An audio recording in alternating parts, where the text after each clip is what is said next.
Refugees are flooding into neighboring countries of Libya, so it is an international situation now. So that means that the Security Council does have, within their mandate, they should be able to bring this up, and they are bringing this up. So that's how it differentiates from previous friction, if you will, from China and Russia on the Security Council and dealing with what was then considered a domestic issue. Now it most definitely is not. But the big question is, what are they going to do? What are they going to say they'll do to help remedy the situation in Libya? Right. And Scott, the other interesting thing to look out for is this apparent confusion, this contradiction between the ambassador to the UN, Libya's ambassador to the UN, and the deputy ambassador. They seem to be at odds in the way they want things to proceed. Most definitely, and we just saw that unfold over the last couple of hours. Over the weekend and on Monday, the face of the Libyan mission to the United Nations was the deputy ambassador. And yesterday, he issued a letter requesting to the president of the Security Council, requesting that an emergency session be held. And in that letter, it was very strongly worded against Gaddafi. He said that he's broken relations with him. He doesn't work for him anymore. He works for the people of Libya. He called him a dictator. He called him a tyrant. But then this morning, the ambassador, technically his boss, shows up and says that he's still talking to Gaddafi. He spoke with him today. He said he still considers him the leader. He said that he does not agree with a no-fly zone, the request for a no-fly zone, which the deputy did. So the big question when this meeting starts in just over an hour's time, which face of the Libyan mission to the United Nations are we going to see? Is it going to be the ambassador, the head of mission, saying that he's still with Gaddafi, or is it going to be the deputy who is slated to present to the Security Council before the surprise appearance of the ambassador? All right, Scott, thanks very much. Back with you as and when that meeting gets underway in around about an hour's time. As you say, that's when it's scheduled for, at least. That's Scott Heidler at the UN.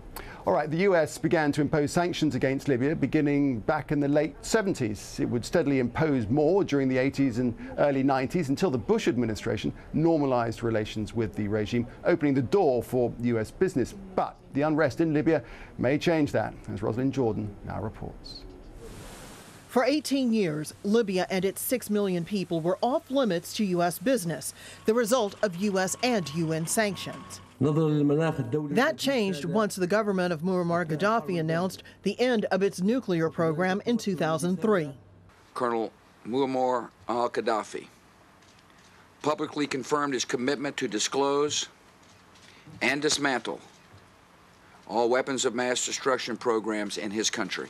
That announcement, plus Tripoli's cooperation in the Lockerbie bombing case, cleared the way for the end of U.S. and UN sanctions and for a visit from the former Secretary of State Condoleezza Rice. Soon, oil companies were rushing back to Libya, home to the largest oil reserves in Africa and the 9th largest worldwide. U.S. firms such as ExxonMobil, ConocoPhillips, and Chevron among those petitioning Tripoli, which had nationalized its oil industry. Chevron later gave up its exploration license, but other firms have stayed on, continuing their efforts to drill. But while oil and natural gas make up nearly all of Libya's exports, the country is also a potentially lucrative market for U.S. goods. In 2008, the value of U.S. exports to Libya was 20 times that of 2004. Top products sold include iron and steel, machinery, vehicles, and cereals. Even so, the U.S. still sells hundreds of millions of dollars more in goods to neighboring Egypt, Algeria, and Tunisia. If nothing else, the bounty of decades of uninterrupted trade between these countries and the U.S. But with the situation changing quickly in Libya, and as foreign companies start to relocate their staff, the question for U.S. businesses is how and when they'll be able to get back to work. Rosalind Jordan, AlJazeera, Washington. The wide-ranging effects of the unrest in Libya. Well, that's all for now from here in Washington. More as the day develops here in the United States. For now, it's back to Tamor. Nick, thanks very much indeed. And let's just bring you up to speed with what has been going on in the past couple of hours. We have seen for the first time a furious Muammar Gaddafi speaking to the Libyan people on state television in what was a very rambling and wide-ranging speech lasting for more than an hour. He came up with a vitriolic attack on the anti-government protesters and on his detractors. Germany's Chancellor Angela Merkel subsequently described his address as, quote, very, very frightening. She said she's in favor of sanctions if the violence doesn't stop. Well, let's bring you a couple of the key points that he did make during that speech. Gaddafi said his country's image is being distorted before the world, and he's vowed to die there as a martyr. The colonel was adamant that as the leader of the revolution, he will not stand down, and he blamed the unrest in the country on drugged young people, accusing them of imitating people in Tunisia and Egypt. He said the protesters want to turn Libya into an Islamic state, and he then threatened death to enemies of the state, saying when they're caught, they will beg for mercy, but he said they will receive no mercy. Well, Anushka Kurjian is an independent Middle East consultant and joins me now live from London. Thank you for being with us. What did you make of Gaddafi's performance? It was a typical Gaddafi speech. It showed a complete sense of detachment with what's going on the streets of Libya, and it showed that despite the gradual disintegration of the Libyan state, Gaddafi remains defiant. What is that likely to mean then for the standoff between him and the demonstrators? I think this one is going to be quite a protracted standoff because Gaddafi's resilience is not in doubt, and it shows that he's willing to fight a long fight. If his resilience is not in doubt, what does seem to be in doubt, and what you've already alluded to, is the suggestion that maybe he doesn't have a great deal of support left. I think the structures of the state are disintegrating. We've seen some pretty high-profile defections. Tribal allegiances seem to be shifting. So, yes, there is that shift from Gaddafi towards an alternative, but that hasn't taken shape. What do you make of his current support structure, the military, the armed militias, the politicians in the country?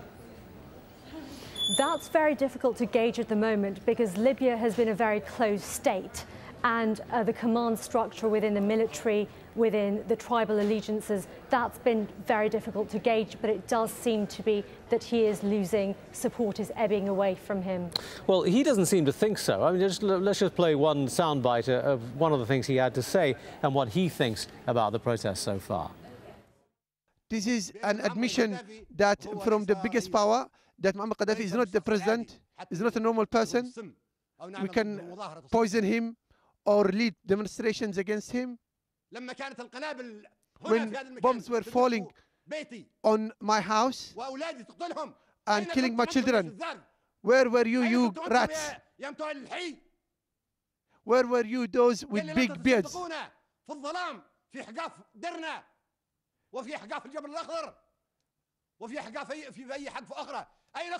Where were you? Where you were with America. You applauding your masters, the Americans. 170 planes.